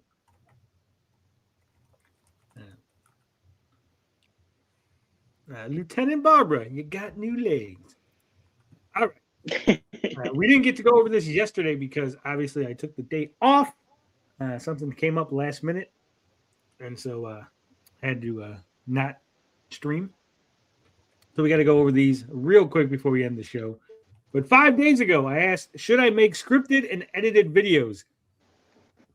53%, very close, said no. They do not want to see scripted videos, which is weird. It's like no, we don't want better content, Tony. Just keep making the slop that you made. Yeah, no, they're interested. They're more interested in off the cuff, the way you do the stream. See, it's probably what it is. The sequel to I'm Not Starfire, I'm Not Beck. Damn. All right. So I asked, should we cover more wrestling shows? 56% said no. Whoa. They're just happy with JCW. 25% said yes. 19% said yes, but only if they're indie. So even if we add up the yes and the only if they're indie, that's still only 44%. Still less than half. Everybody loves JCW, man. Yep. If Liam looks left, 4% says it will rain in New York. 16% says there will be 3 more weeks of winter. 27% says his diet isn't conducive to a farmer. And 53% said the new slum will stream about it. And now we got, before we get to the Ask Us Anything, we got, don't forget, guys, next week on the 7th at 4 p.m. my time, Central Standard Time, 4 p.m. I don't know what it is your time. But there will be an AMA, Ask Mint Anything. Fresh tea with mint, number 1. So she's going to answer any questions you have. So I know that there's plenty of things that people want to know. They want to know about things that happened between her and Riley, things that happened previously. There was always questions about who was running Mint's accounts, questions about who was deciding what, how Mint was answering things.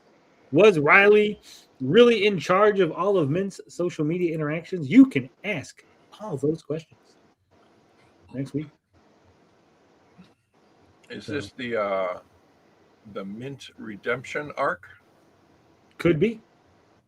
Do we have to pay? No, you do not have to pay. As far as I am aware, you do not have to pay. I don't know if she's going to have just ask from the chat or if it's going to be there's a form to fill out or something. But what kind of grift is this?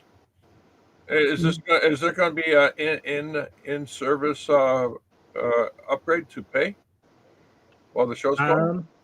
I don't know. You're gonna have to ask that question next week on the 7th. Say, hey, do I have to pay to upgrade my service? But speaking of asking questions, we have 6 questions here in the Ask Us Anything. Since George is on the panel, he has to help us answer. Oh, look at that! Time to go. Jeez, where's the exits button? George, what does CG mean to you? What's that? The question is, what does CG mean to you? What does CG mean to me? Yeah. Oh, that's easy. A lot of laughs. Watching everybody flounder. It's a great answer. Okay. Altoy, what does CG mean to you? For me, CG was a lifeline. I was going through some really bad stuff and in a lot of pain, and I found this community, and it threw me a lifeline. So God damn it, that's way too depressing. I know. Can't you make shit up? I mean, finding a group of like-minded people that you could share your hobby and interest with is always a good thing. Exactly. And that's any porn site. Exactly. Yeah, I'm glad that look, I'm not that guy, right? I'm not very emotional, very sensitive, very gay like that, right? In fact, the other day, talking to my mom and my brother, and my mom was telling me that my brother's dog has cancer, and I looked at her and I said, What do you want me to do with that information? I'm confused as to what it is that you're expecting me to say about such a situation. So I'm not really good at that emotional stuff. But I am glad that Autoy did find his way over to CG because it's a good friend. I like him. I appreciate him being on the panel, and I appreciate all the insights he brings. And he kind of he levels me out, right? I get a little too ashamed sometimes, and he just yanks the choke collar back. Like, Tony, you're going too far. TJ's in the on the hit panel, that shot right? collar and yeah, he hits you with the shot collar. Oh fuck. All right. So, what does CG mean to you, DJ? Nerding out. Simple. Comic says a path of freedom and self-improvement in the arts. CG means computer graphics, right? Yeah, there you go. Yeah. No judgment. CG to me is the opportunity to verbally abuse fat people. I think CG to me, Comicsgate means a community of people who are looking for creative comic books. They're looking to support independent comics. And as such, people want to say that it is a fan movement. Some people want to say that it is a ex-professional movement, independent movement. I mean, it's all of that and more, right? Like I've said before, it is a place for people to make whatever they want without judgment, without pushback, without any sort of corporate mandate or changes, right? If you want to make a comic about a superhero that is a white supremacist, you can. Whether or not it's going to sell is a completely different story, but I mean, you can. And no one is going to judge you for it. No one's going to be like, no, we want your superhero's got to be gay and black and disabled and fat. right? No skinny, sexy superheroes allowed. No. You could make all the skinny, sexy superheroes you want. You can make superheroes where titties hang out. You can make snake ladies with big old titties, like Subscribe Hero. You can make Bronze Star, right? You can make Cyberfrog. You can make Joe King versus Job Ads. You can make the Martian Barbarian. You know, nothing you said needs the CG community. They can just do it themselves.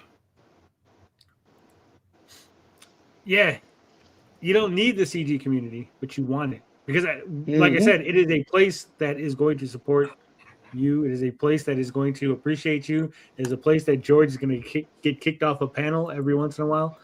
So it's fun. I've gotten some really great comics through CG. Exactly. So. All right, moving on. Just another guy says the AI Riley was uber lame, but I did enjoy the AI Frog beating ET. Can you make one with ET wearing a blonde wig, trying to blend in the crowd hiding? That would be hilarious. Oh, that's a great idea. Well, we will whip something up to that effect for you. Just another guy. Don't worry. Beefy says, "Have you read that comic I sent you?" What comic did you send me, Beefy? I seen this question and I was like, for the life of me, I can't remember which comic you sent me. So, Rock Tony while mumbling, "I want to be a professional." Karate stick. What does Rippaverse mean to you? Hibbity jibbity. Simple answer.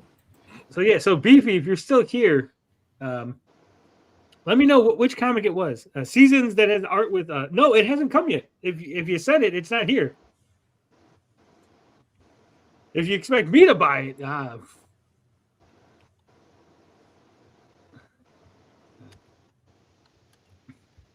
have not purchased it yet. So, Karate Stick says, "Great answer." I could have sworn that Karate Stick had a different name before, because I remember the.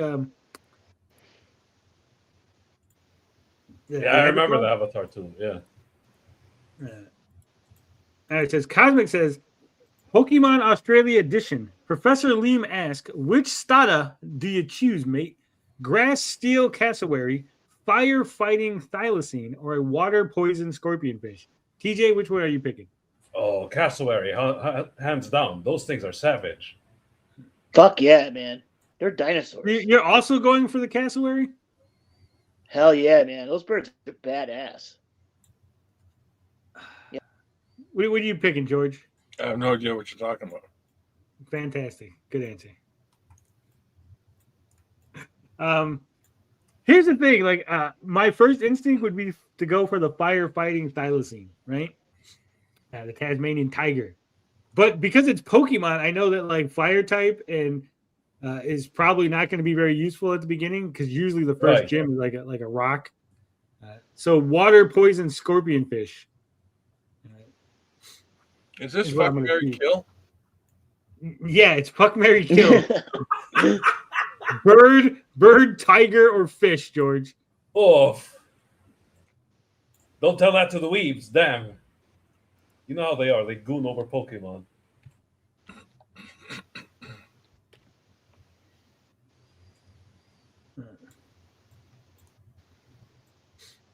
So, always water type supremacy. Ivor Christensen said, should there be a minimum height requirement before guests are allowed into portal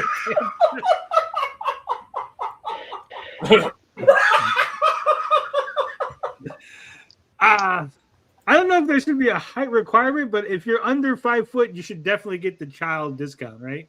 Any grown man that's under 5 foot, give him the child discount. I think that's fair, right? They've suffered enough. Being a short, little, stubby, fat guy is probably enough pain in your life that you shouldn't have to pay full price to get. That's why he's crashing out on Twitter, on his alt account, fighting everybody who's posting ET memes. I don't know what you're talking about, TJ. I was just making a general statement about short people and they should be charged less. Right? Making an example of a short person. A theoretical, under 5 foot. A is very gonna be a hypothetical. booster seat. Yeah. Yes. So. Pokemon Gooners are just furries. JDA included. He's one of them. Ivor asks, is there a term for when a single person catfishes an entire community of stupid people, or is that a new type of social media illness? No reason for asking, just curious. Literally catfishing people. True. I guess that would be like false prophet syndrome, right? I don't know if there's a specific term for that, but definitely we've seen it before. What's his name? What the hell's that guy's name? The cuck that was like in the right wing space. What's his name? Come on, you guys know what I'm talking about. He was a right winger. He was like, I don't know. I think it was men's rights. He had the fucking the beard. MRA. Yeah, the guy with the cuck beard. Oh man, why did I forget his name? Guy with a cuck beard. Yeah, Douglas Come on. Murphy. Murphy. Jack Murphy. Jack Murphy. Yeah, I think it was Jack Murphy. That sounds right. But is it right? Because you guys know what I'm talking about. Remember, he was like, oh, yeah, he's like a big, bad, like, macho man and blah, blah, blah, blah, blah. And then next thing you know... And wasn't he Jack Murphy. trans or something? No. He ended up, like, they found out that he wrote a bunch of articles about, like... Yeah, it's Jack wife, Murphy. Yep. Yeah, letting his wife fuck other dudes and how great it is to be a cuck. Because he was like this big, like, I'm a big macho man who does, like, macho man stuff and blah, blah, blah. Oh, you're talking about Kelsey Right. Shannon? No. It is Jack Murphy. Jack Murphy. Whoa, no. He did butt stuff online too, yeah. Oh So my I guess it God. would be like a Jack Murphy syndrome. Wow.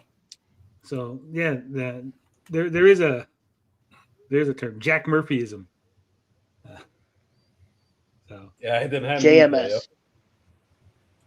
JMS. Nick did an epic show on that 69 for 69. He yelled at that chick from the Blaze like a bitch.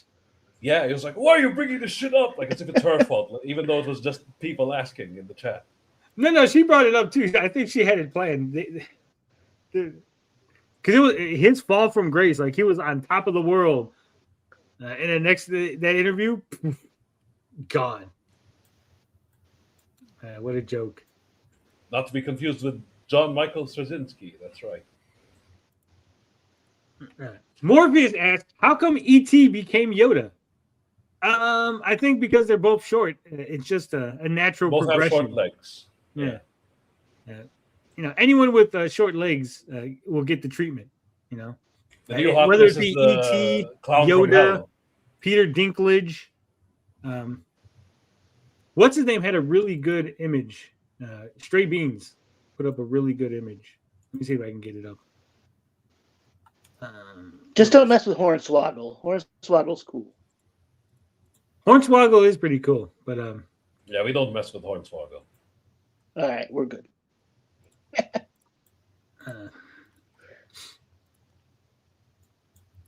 Yeah. Stray Beans gave us this gem.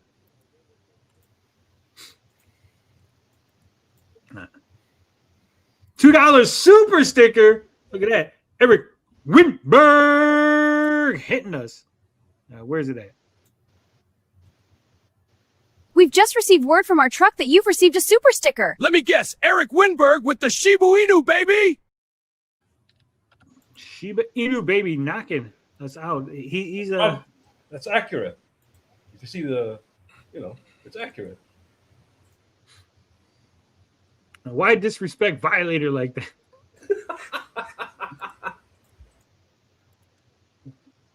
And maybe you like this one better. Oh lordy! It's got little baby legs.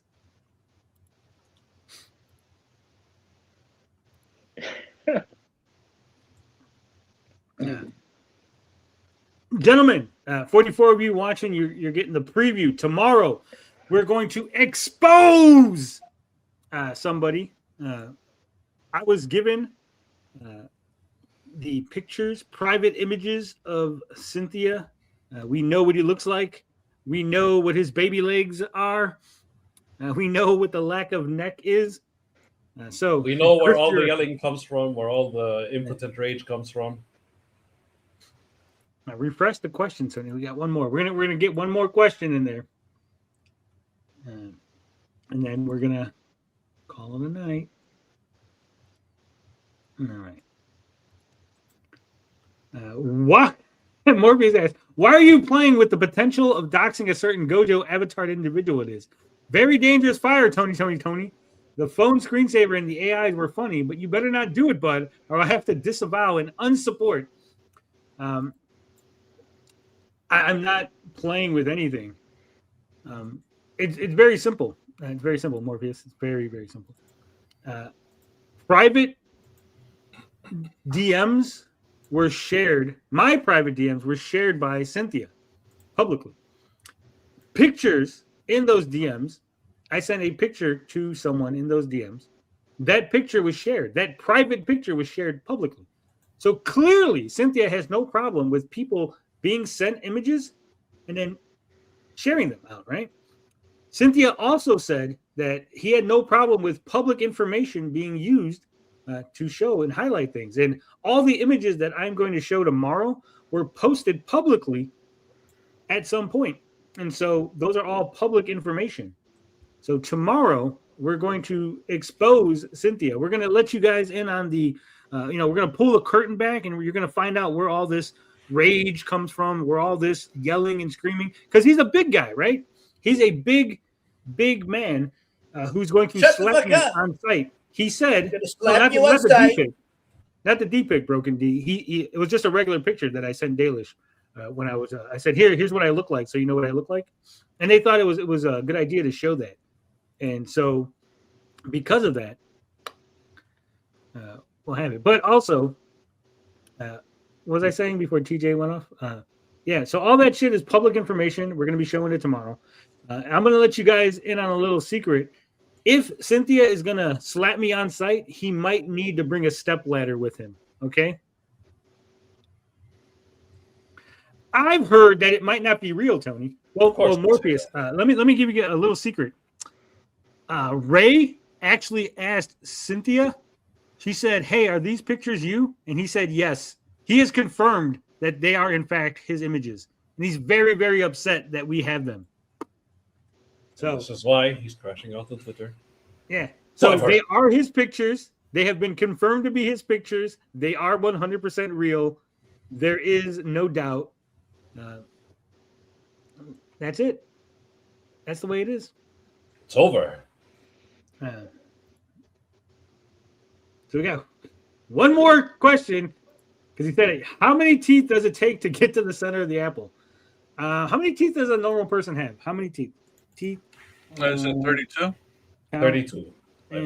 That sounds right, yeah. The standard teeth count is 32. So I'm missing 1, 2, 3, 4. I'm missing 4. So that would make 28. 28 teeth it takes to get to the center of an apple. Yeah, that's still a lot of teeth. Yeah. You know you can grow your teeth back, right? Yeah. I'm taller than Cynic. We are all taller. Well, first off, Mint, you're tall as fuck. Okay, I've met you, Mint. You are almost as tall as I am. How tall is she? I would say Mint's like 5'10". Oh, that's not tall. For a woman, it is. Oh, that sounds as tall as me. Broken Good says sharing the D pic would have confirmed their gay feelings for you and Liam. I don't know. They haven't shared it publicly, but I know that they've supposedly. The fact that they have it is very odd, right? Especially with their proclivities. They've talked about it. What's his name? Dark Gift has commented on it. Yep. Mint says I'm 5'7". Nah, I think you're taller than that, Mint. Don't downplay it. You're an Amazon.